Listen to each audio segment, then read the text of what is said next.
Za ministra Bačića cjelodnevni boravak u Saboru zbog zakona kojima se rješava prostorno planiranje. Bespravni graditelji tako su korak bliže legalizaciji objekata, pri čemu u vladi, istaknuto je, nije na prvome mjestu bilo punjenje proračuna, već građani. Kako bi se ta trauma kod ljudi koji u tim objektima već dugo godina žive, a čiji su objekti primjerice izgrađeni prije 30 ili 40 godina, na određen način razriješi.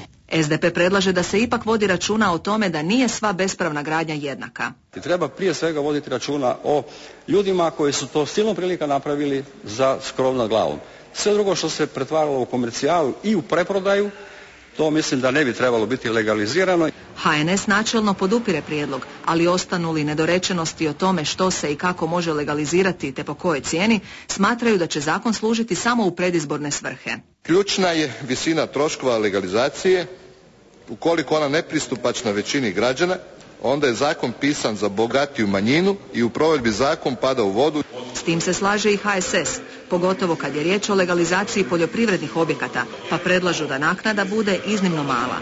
Farmi ne raste vrijednost, već pada, dok je s vikendicama ipak bitno drugačija situacija, jer će legaliziranoj vikendici vrijednost odmah porasti. S obzirom na to da će legalizacija objekata, a moglo bi ih biti i 150.000, stvoriti velik pritisak na gradove i općine zbog gradnje komunalne infrastrukture, predložena je drukčija podjela naknade od legalizacije. Znači 50% jedinicama lokalne samouprave, a 50% za sve onu izradu tih karata, energetsku učinkovitost i sve ono što država isto tako nema ovaj čas dovoljno sredstava.